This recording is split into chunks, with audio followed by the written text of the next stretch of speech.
On retrouve Renaud Lavoie qui est également à Raleigh, donc de retour en fonction à l'étranger. Renaud, très heureux de te retrouver sur la route dans l'un de tes habitacles naturels où tu te trouves très, très bien d'ailleurs, soit en Caroline. Ben oui. Pas autant qu'en Floride, mais pas loin. Oui. Je pense que c'est ton deuxième État favori. Pas loin. Exactement. On va du bon bord. C'est ce qui compte. OK. Alors, parle-moi de l'horaire de cette finale. Le match numéro 1 demain. Si un match numéro 7 devait s'avérer nécessaire, il est présenté quand exactement? Je ne veux pas te prendre les pieds plats, là, par exemple. Je t'en avais pas parlé avant.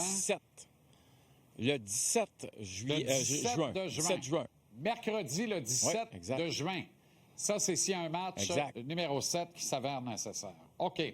On va commencer avec le Canadien à rebours, si tu le veux bien. Oui. Et cette journée de bilan aujourd'hui de la Sainte-Flanelle. Oui. Bien, il y a un mot, moi, que je retiens pour résumer un peu cette journée complète, que ce soit les dirigeants de l'équipe ou les joueurs, c'est le mot honnêteté. On pourrait dire même transparence. Parce que on n'a pas commencé à faire assemblant de se faire des high-five puis de se dire que tout était au beau fixe. Ce n'est pas vrai. Il y a des leçons qui ont été lancées à l'organisation durant les séries. Il y a une réalité, Jeff Gorton l'a dit, il va falloir vraiment s'améliorer défensivement. Ce n'est pas la première fois que Jeff Gorton en parle. On a aussi parlé de Brendan Gallagher, comme tu le sais très bien, parce que ça a été une journée émotive pour Brendan, qui a dit à l'organisation, bon, mais vous allez m'échanger parce que le résultat, on le connaît d'une manière ou d'une autre, vous ne voulez plus de moi. Et Kent Hughes qui dit, oui, on va l'accommoder parce que dans le fond, il le mérite. Ça veut dire quoi l'accommoder? Je peux vous confirmer que même si Brendan Gallagher a une clause de non-échange incluant seulement 6 équipes où il ne veut pas aller jouer, on va le traiter comme s'il avait une clause de non-mouvement complète ou non-échange complète. Pourquoi? Parce qu'on veut travailler avec lui, on veut s'assurer que Brendan Gallagher va être confortable là où il va se retrouver dans sa prochaine destination. Alors, on va travailler avec son agent, on va travailler avec lui. C'est sûr qu'il a mentionné Vancouver où il aimerait retourner à la maison, si on peut mettre ça entre guillemets. Mais ça reste on le doit à Brendan Gallagher. J'étais bien content de voir aussi qu'on voulait le traiter avec beaucoup de respect. L'autre honnête qui m'a, je ne veux pas dire renversé, mais j'ai trouvé que Cole Caulfield avait été très, très dur à son endroit. Je comprends qu'il y a eu des critiques. Je comprends qu'il sait et qu'il pense qu'il peut faire mieux. Je vais juste mettre les choses en perspective 2 petites secondes.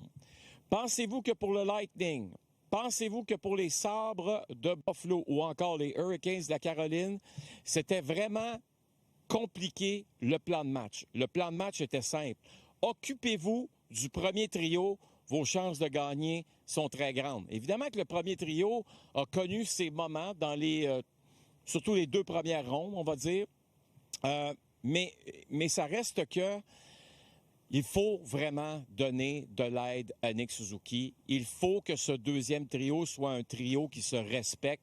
On ne peut pas commencer pas à changer, mais à trouver des solutions en plein milieu d'une série. Tu sais comme moi, Jean-Charles, que ce n'est pas une recette parfaite. Alors, je dirais à Cole Caulfield, je comprends, mais ce trio-là a aussi besoin d'aide. C'est pourquoi je m'attends à ce que Kent Hughes bouge cet été pour justement trouver une solution au problème. Quelle valeur il faut attribuer, Renaud, au bruit qui court et qui fait écho de plus en plus et qui prête des intentions aux Canadiens et à Connor McDavid de vouloir peut-être réaliser un mariage? Ce serait le fun, hein? Écoute, on va prendre ça avec un petit grain de sel. On peut dire la chose suivante, sans se tromper.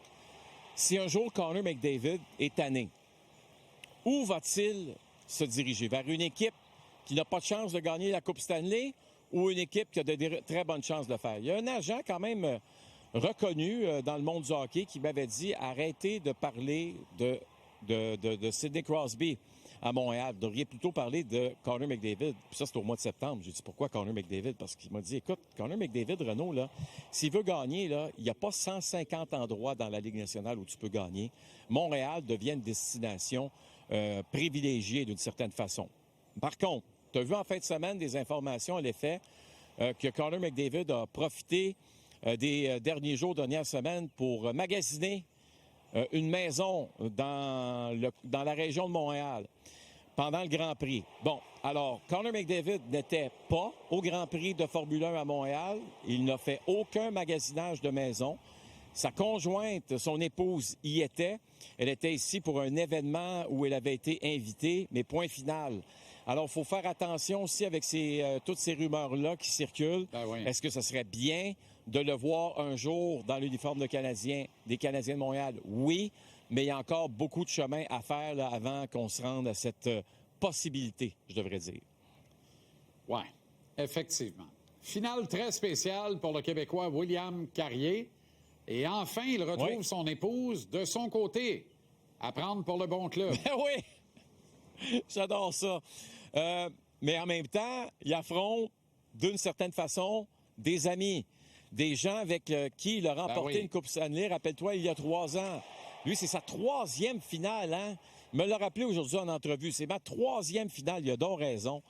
C'est un joueur qui a toute son importance. D'ailleurs, Rod Bredamo me disait la semaine dernière que c'est un des joueurs les plus sous-estimés de la Ligue nationale de hockey. C'est vrai parce qu'il fait tout.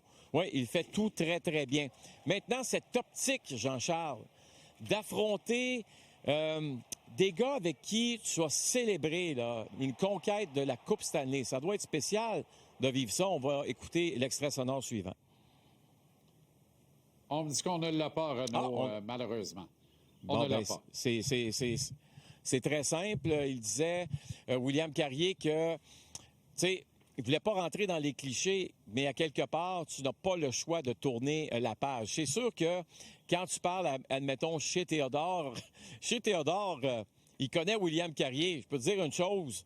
Il est content d'être en finale de la Coupe Stanley chez Théodore, mais d'affronter William Carrier, il sait très, très bien quel va être le rôle de Carrier. Puis ça va être d'aller l'étamper, malheureusement, pour chez Théodore. Et Carrier ne va pas ralentir parce que c'est ses chums l'autre bord. Il va lui faire juste un plus beau câlin à la fin de la série, surtout s'il a gagné la série. Renaud, ça va être fascinant. Exactement. On se reparle demain dans l'avant-match. Merci infiniment et bonne soirée à Raleigh. Merci à toi, Jean-Charles.